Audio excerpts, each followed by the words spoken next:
ঘরে কোনো সবজি নেই, কি রান্না করব আজকে বুঝতে পারতেছি না। তুমি বাজার থেকে কিছু সবজি কিনে আনো, না হয় আজকে আমাদের সাদা ভাত খেয়েই থাকতে হবে। টনি, আমার কাছে তো সবজি কেনার মতো কোনো টাকা নেই। ওসব বাদ দাও তো, আমার কথা শোনো। ধানের জমিতে কীটনাশক দেওয়ার জন্য যে টাকা রেখেছো, ওখান থেকে টাকা নিয়ে গিয়ে সবজি কিনে আনো। রোজ রোজ লবণ দিয়ে ভাত খেতে ভালো লাগে না। কিন্তু টনি, ওই টাকা খরচ করে ফেললে পরে জমিতে কীটনাশক দেবো কি দিয়ে? আরে তুমি ওসব চিন্তা করো না তো, একটা উপায় ঠিকই হয়ে যাবে। বুঝেছি, এখন বলো কি সবজি আনবো বাজার থেকে। শুনেছি বাজারে কুমড়ো বেরিয়েছে, তুমি একটা কুমড়ো আর কিছু চিংড়ি কিনে নিয়ে এসো। আজকে কুমড়ো আর চিংড়ি দিয়ে মজা করে ভাত খাবো। টুনির কথা না শুনে টোনা বাজারের দিকে উঠতে থাকে। আর কিছুক্ষণ পর টোনা বাজার নিয়ে বাড়িতে ফিরে আসে। নাও টুনি, তোমার কুমড়ো চিংড়ি, মজা করে রান্না করো।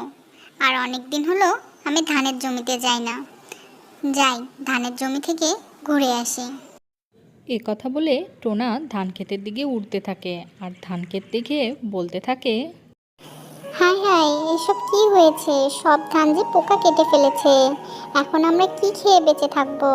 হে সৃষ্টিকর্তা, তুমি অভাবের সংসারে আরো অভাব এনে দিলে। আরে আরে, এই বীজগুলো তো অনেক পরিপক্ক। এই বীজগুলো আমাদের জমিতে রোপণ করলে অনেক ভালো ফলন হবে। টোনা আসুক, টোনাকে এই বুদ্ধিটা দিতে হবে। যাই বীজগুলো বাইরে শুকোতে দিয়ে আসি। এ কথা বলে টুনি রান্নাঘর থেকে বেরিয়ে যায় আর বাইরে টোনাকে দেখতে পেয়ে বীজগুলো টোনার কাছে নিয়ে যায় আর বলতে থাকে, টোনা, দেখো দেখো, এই কুমড়োর বীজগুলো কি পরিপক্ক। এই বীজগুলো আমরা আমাদের জমিতে রোপণ করব, আর এখান থেকে অনেক ভালো। টোনা টুনির বাকি কথাগুলো না শুনেই টুনির হাত থেকে বীজগুলো নিয়ে ঘরের চালে ছুঁড়ে মারে আর টুনিকে বলতে থাকে, রাখো তোমার এসব ছেলে মানুষই, জমির সব ধান পোকা কেটে ফেলেছে, আর তুমি আছো সবজি চাষ নিয়ে। আর সবজি বা কেন চাষ করব? তুমি জানো না আমাদের সব জমি নিচু, একটু বৃষ্টি হলেই জমিতে জল জমে যায়। আর তুমি জানো না সবজি চাষের জন্য উঁচু জমি লাগে।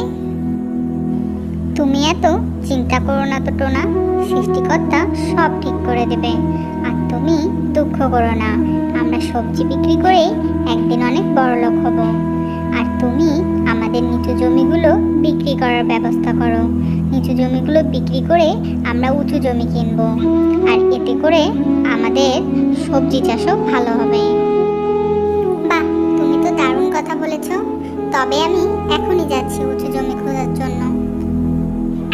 আরে আরে, খাবার তো খেয়ে যাও। এই যা, চলেই গেল। টোনা যে কি করে কিছুই বুঝতে পারি না। যাই, আমি আমার বাকি রান্নাটা শেষ করি। এভাবে বেশ কিছুক্ষণ কেটে যায় আর টোনা অসহায় হয়ে বাড়িতে ফিরে আসে। টুনি, পেলাম না গো আমাদের বনে আর কোনো উঁচু জমি খুঁজে। আমাদের ধনী হওয়ার স্বপ্ন মনে হয় আর পূরণ হলো না গো। কে বলেছে পূরণ হবে না? আমরা অন্য বনে উঁচু জমি খুঁজবো। তুমি এত চিন্তা করো না তো, চলো এখন খেয়ে নেই। অনেক মজা করে কুমড়ো চিংড়ি রান্না করেছি।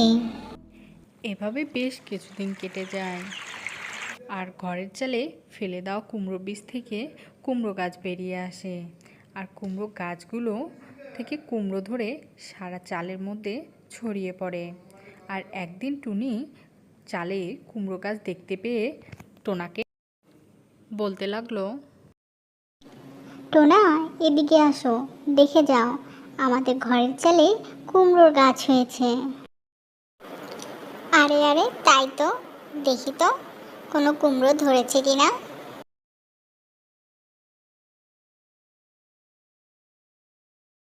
কি ব্যাপার টোনা, কুমড়ো ধরেছে কি?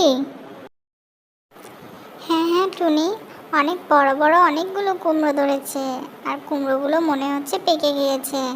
আমরা এগুলো বাজারে বিক্রি করে অনেক বড়লোক হয়ে যাব আর আমাদের স্বপ্নও পূরণ হয়ে যাবে। এভাবেই টোনা আর টুনি তাদের বড়লোক হওয়ার স্বপ্ন পূরণ করে।